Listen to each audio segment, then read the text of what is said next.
Good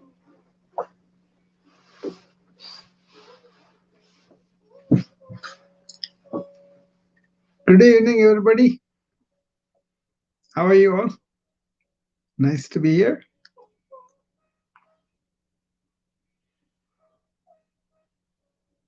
I hope everybody is doing well. And today, the heading that I put in there probably will be interesting to you. It's like a kind of important topic in a way. Um,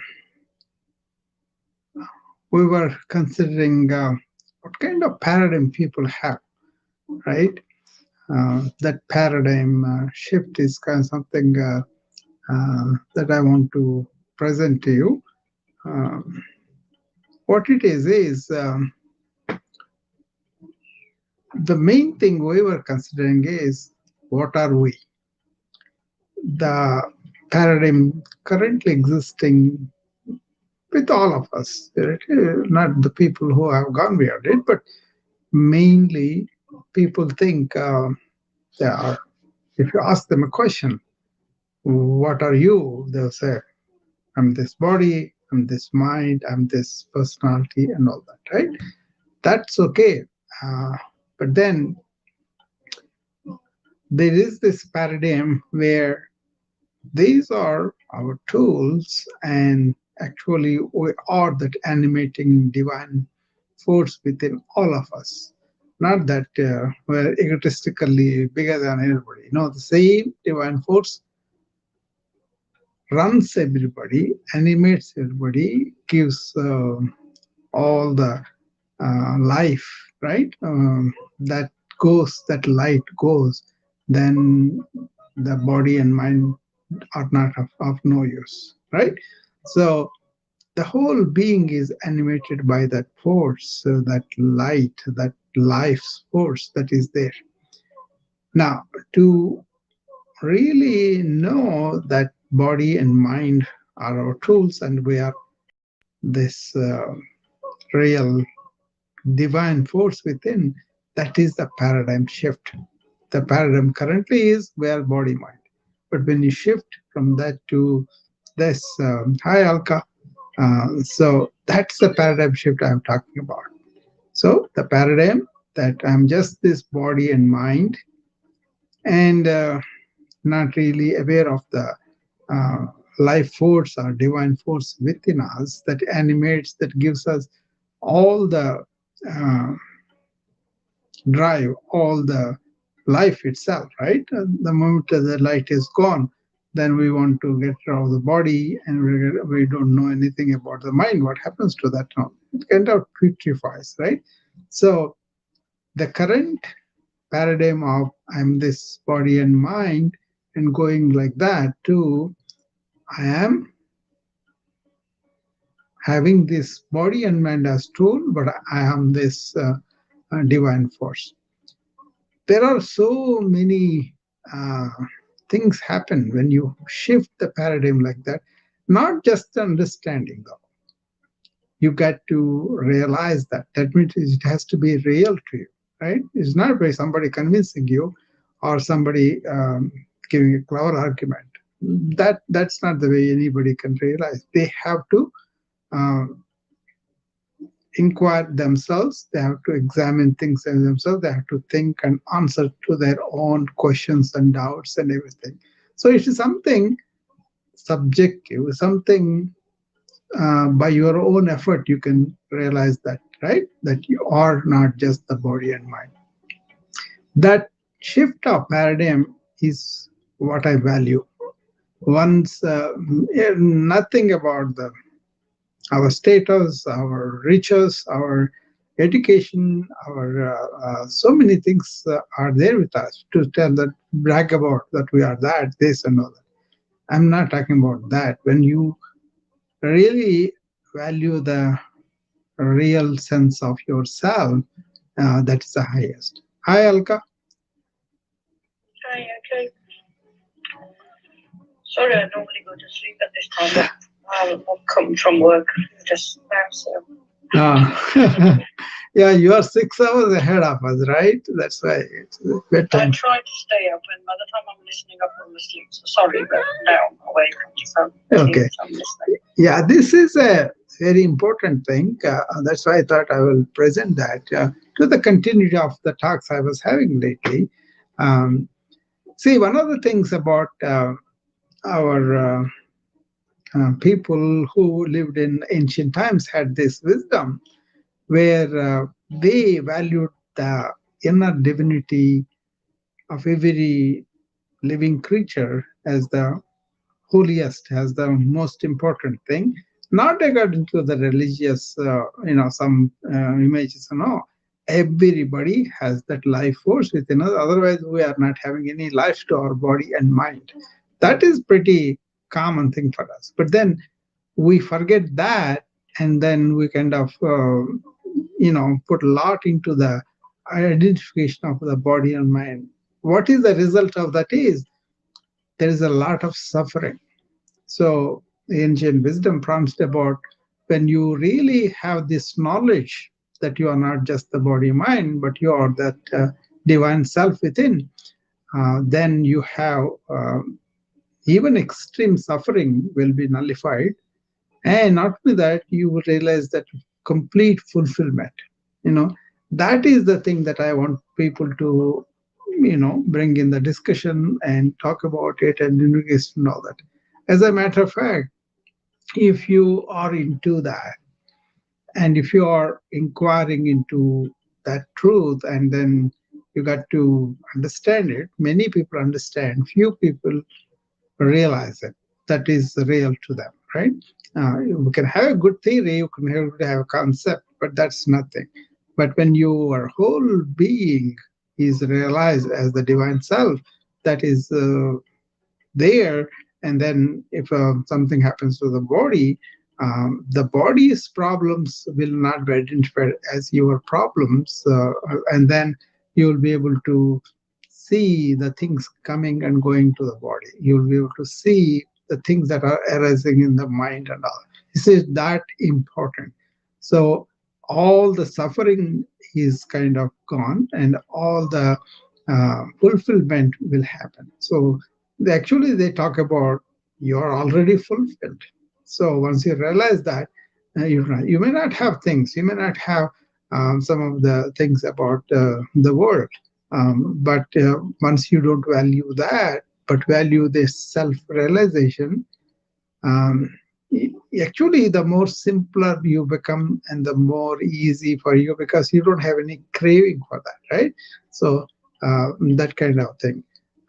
So I was listening to somebody and they were talking about how our intellect makes the decisions about changing, and then the intellect makes the resolve because it understood, it has resolved, that's why it was going to implement. But when it comes to body or the mind habit change, they don't listen to the intellect because it is the whole being, body, mind, everything together, that is animated by this inner self. Um, so actually, many sages, many of the people that really transcended this, worldly life, or we call it materialistic life. They may have gone beyond the things, but also your inner thoughts, deep desires, and all of that. Then you realize this. Once you have that, you don't care about any other. But then wanting to realize that is what is called mumukshatvam. You get to have that spiritual inclination to really find out the truth of the matter about that, right? And then they said to preach people to realize that divine force. This is not religious thing. It's about like each individual, each living being has that life force. Realize that, to preach them and also manifest that divine self within. That is the paradigm I'm talking about, the shift. Then it becomes really, you don't get bored and you don't get dragged down by anything, and you don't get emotionally blackmailed by anybody, because you're always in joy and always maybe outward things will be good or not. That's okay. Even if they are, it's like a service, you give it away. You know. Um, so Alka, does it make sense to you what I'm talking about? It does. I mean, I'm in a different mode. I've just lost a lady. I know I run a nursing home, but Mm, all these thoughts, I always think, when I was just telling my son, I said, you go in a bag and there's no pockets in a bag, mm, you're not allowed to take anything. So unless people realize that it's just yourself, and as you said, the body's got problems, yeah. it's not you, but all is when a husband or a partner's holding the hand when that lady was going. Mm, It's what people have built over years and what they put money away, and they're only believing in themselves. So, yeah, a lot makes sense. yeah. What makes sense when you reflect. Yeah, the subjective state of the root causes of suffering of existing in the world, and having a body that is decaying from the time of the birth, and all these thoughts that are running like a mad. So people are unhappy about so many things. Whether they're married, they are unhappy. They're unmarried, they are unhappy. They're having children, they're unhappy. They don't have children, they're unhappy. So many ways people we get unhappy, right? But then um, you go to school, you learn, and then you think the world will be wonderful, the politicians will fix the world. Then you go and see how corrupt they are, and you go to the regular religions that are going on. They are not interested in your liberation, in your happiness and all that. They want to propaganda and then rub it everything on us. So I know one guy who was in the era of independence, and then he went and fought against the British in India. And he was an idealist. He wanted everybody to be justice and all that, right? Truth, honesty, justice, and all. Then he gets disappointed with the political movement. Even at the time of Gandhi, people were, corrupt inside. So he walks out to religious ashrams and all the way they are doing all these ritualistic things, and he can't find that either. But then when he goes to an ashram where they are doing this inner inquiry, everybody for themselves, they don't have any rules or anything, a simple life, and then any discussion, any questions, you can go and ask the sage, but otherwise you are encouraged to meditate. And the sage says, "You don't serve me, go and find out about yourself." That's where it all started. In the modern age also, people are kind of not allowing that capacity or intelligence to raise, to question ourselves, to find out by ourselves. That is the inner process. That's the self inquiry, they called it. And that process is a direct path to really realize this divinity within. But that doesn't mean that we think there's no thinking like I'm a god or anything. No, not that. It is just appreciative of the life force, and this what you can call soul or conscious, whatever. And then those people who have realized that they don't have to have any of the relationships, any of those things, they are kind of fulfilled by themselves. They realize that fulfillment. And once you stay there, everything else is like it can be easily discarded and all that. There are so many methods for that, but the direct method is where you always are resting in that. They call that Brahman, or they call that universal force, whatever. And then your worldliness is taken off from your heart. So you are really pure, and also you landed up in that eternal force which is all around us, in us. So once you have that absorption, that is where the mind doesn't move, or you don't need any particular sitting down or meditation. But also you're not defined by the simple chattering thought or mind will be reaching serenity, because this is all stopped. Okay, that's why I get so excited, because that fulfilling, um, they call ananda, bliss, is ebbing and flowing all the time. And so that's something everybody has to experience for themselves. But then once you are in that, you can easily see what are the things that are suffering, and that they don't seem suffering anymore, because body, yeah, you normally age, you may get disease, you may die, but then I am going to be there as a life force, permanent. That kind of permanence people have it. Then they don't have hurry things, or they don't have to be afraid that they're going to uh, perish, or are not going to be there. None of that. And being a human being itself is very blissful for them. For example, there was uh, uh, this guy who had cancer, throat cancer, and he was really suffering from that. And then but he is apart from that body and mind, literally, he's in bliss and calm and all that, but whatever is going on with the body he could watch. So other person comes in, but how are you, sir? He says, oh, it is painful to swallow, my throat hurts and all that, because it's a cancer of throat, very pain, one of the most painful erosive conditions, but he is in that zone. So that is what many people don't realize. So I thought I will bring that up, and then let people examine on their own whatever that is. Basically, they got to go into yourself. They got to have that self inquiry. Start the question of what am I? Am I this physical body, or mental body, or am I something deeper? And these two are not really identified. It's much easier to rest in that. Okay, so it makes a lot of sense to me, but I just want to share the feeling and to share the perspective, the paradigm shift, which is actually big sages. Even Vivekananda said, I want to preach the divinity to all humanity, and also teach them how to manifest that divinity. And he did everything towards that. That's why he was such a remarkable sage, and he brought it to United States, and then so many people came after that. But then many people may teach physical yoga. Many people teach how to keep your body well.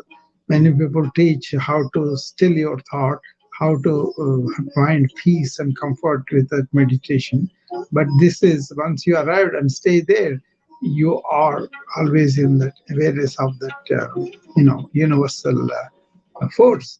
And you don't have to meditate, because your mind is not really there, because you are naturally tranquil self. So that's what Ramana Maharshi taught me. So you say what you are doing now is meditation, but first your real self is thoughtless and silent. It doesn't need any meditation. So be there. So his saying of once attention has always to be poised on one's inner self, not the personality self. That's what we're talking about, this universal self. Like the sun is lighted upon 1,000 vessels with water, he will reflect in all of us. So that force is there in all of us. Nobody is superior or inferior in this. We are all the same equal thing. And we have to be, one's attention has to be poised on the one's inner self. And that seems to be difficult in the beginning, because we're so quickly identified with the body and mind, or roles, or statuses, or whatever, right? So it's a very liberated state. It doesn't have any weight, so you feel that lightness of that being all over, and then life will be wonderful to live. Whether external difficulties may be there, but they don't touch you. So, any questions? Anybody? There are some people on the wisdom app. If anybody wants to come up, you can come up and talk to me. Um, so, some of these things are so personal. so intimately connected. So it had to be first, probed into deeply. It will take some time. For some people, it may light up right away, but some people it may not be, and it may look like a headache. What is he talking about? That's also there. So I remember one of the ancient sages saying, it's like how when you light up a fire, what you use depends upon. Suppose you use something like a very wet wood because you chopped the tree in the forest and you want to light it up, and you cannot do that unless it dries off completely, and it may take several days for it to do that. And even if you pour kerosene and all that, it may light up very, very slowly, right? And if you take charcoal that's not wet or anything, and it will take a little bit less time, and it will light up in a few minutes or few hours, right? Whereas if you take a gunpowder and you light it up, it will light up right away. So some people are like gunpowder; they light up right away. They understand all this, and they can really see that. Whereas the people like coal, they may have to. So that's why Indian system talked about several um, lifetimes that people take, but eventually everybody will come to the time.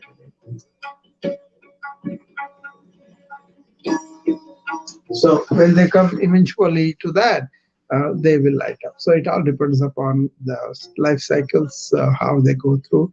And but eventually, that's what Vivekananda said. Eventually, everybody will be self-realized. But how fast, how much you do that? If you realize that there's a lot of happiness within us, and that is wonderful to have. Anyway, this is important in so many medical ways, yogic ways. So the practice becomes very good, very easy, and the maintenance of health is much more easier, and also less of suffering and more of enjoyment of the life. Okay, so I do talk about that in my wellness club. It's not just living, but living longer, well, and also enjoy. That's what I mean. It doesn't come just like if you indulge in life, if you really go after the pleasures all the time, they won't be significant after a time. It's not that you should not have any pleasure. Okay, but then once your attention turns to this inner realization, they don't mean anything. Okay, and then there are systems, there are ways that people go about it. To understand it also takes some time. But then, if you don't have to have any system, you just put your common sense. When I have life, I have animation of my senses, and the data comes, the mind deals with it, and also to do all this, I need a body to provide me energy and all that. That's why this health is needed. But then, if you are really see those as tools, body as tool, mind as tool, then realizing this is much easier. You don't get caught up in conceptions. You don't get caught up in the intellectual accumulation of knowledge. As somebody said, you've got to do the work by yourself. Turn in and look at yourself and realize that uh, serene existential consciousness, awareness, and then that's also the same ananda, they call it that, okay? Happiness, bliss, joy. You know? So, so Alka, any questions, or you're still sleeping now? Okay, very good. It's very important too, in the sense, um, probably this is the highest form of prevention of any of the illnesses, mental or physical. But it is so difficult for people to get out of the conditioning. So it's difficult. But then, if you, it's so simple actually. I think Ramana Maharshi said one time The real self of yours is so pristine, so simple, it's right there. But then for that, you have invented so many systems, religions, creeds, and castes, so many things. And he said, it's a pity that you do that, So the simpler you are, not associating with any of the titles or any of the education qualifications, none of that, right? Then it's basically you have to empty all that knowledge, and then it will be right there. It's in with you. And Krishna used to say, it is on your nose. It's right in front of your nose. You don't see that. Initially, I was very perplexed. So what is that he's talking about? It's right in front of your nose. But then that's it. It's right there. Right? That I sense that we feel, that's what they are talking about. So anyway, I'm done with what I want to say, but if anybody have any comments or their own conclusions or whatever, they can tell us. Otherwise, we will close it in a minute or two. Okay. Okay, Alka, I'll see you again whenever I see you. But I come here every day. Okay. Bye bye. Thank you. Bye. Thanks. Bye. Okay.